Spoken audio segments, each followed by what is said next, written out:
प्रणाम। पीकेपी भोजपुरी से हम प्रेम कुमार प्रेमी। चैनल को जरूर शेयर कीजिए, सब्सक्राइबर करके शेयर जरूर कीजिएगा इस वीडियो को लास्ट तक देखिएगा। वीडियो देखने के बाद जरूर शेयर कीजिएगा। अगर दिनेश लाल यादव निरहुआ के फैन है तो इस वीडियो को जरूर देखिएगा। हम आपको बता दें कि इन दिनों भोजपुरी में जितना भी स्टार सब है, सबकी बेटी बहन को, माँ बहन को, इज्जत को उछाला जा रहा है।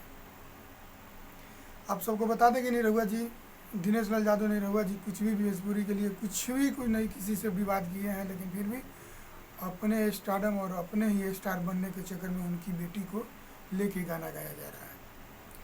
जी हाँ, तो एक हम फेसबुक से एक थंबनेल जो कि खुद को डाउनलोड किए हैं और देखे हैं कि अब तो यूट्यूब से नहीं देखे हैं, लेकिन फेसबुक पे है कि हम देखे हैं, निरहुआ की बेटी सपनवा में आती है।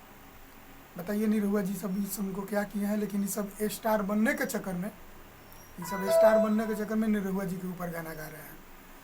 जी हाँ, तो ये फैसला आप सबके बीच है और आप ही लोग बताइएगा कि क्या ये सही है या गलत है।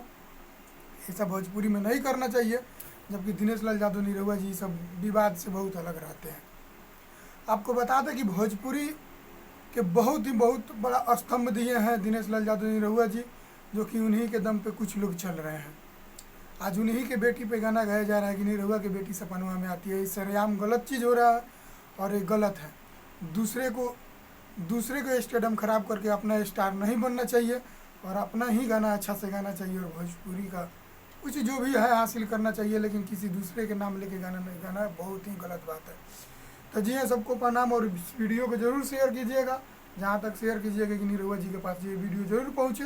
अगर वो गाना नहीं सुने हैं तो यूट्यूब पे सर्च मार के सुनिए और उस सब माधर चौथ को जरूर सबक सिखाइए कि ऐसा सब नहीं करना चाहिए, कि दूसरे का नाम लेके गाना नहीं गाना चाहिए, स्टार नहीं बनना चाहिए, उसे स्टार नहीं बन सकता है।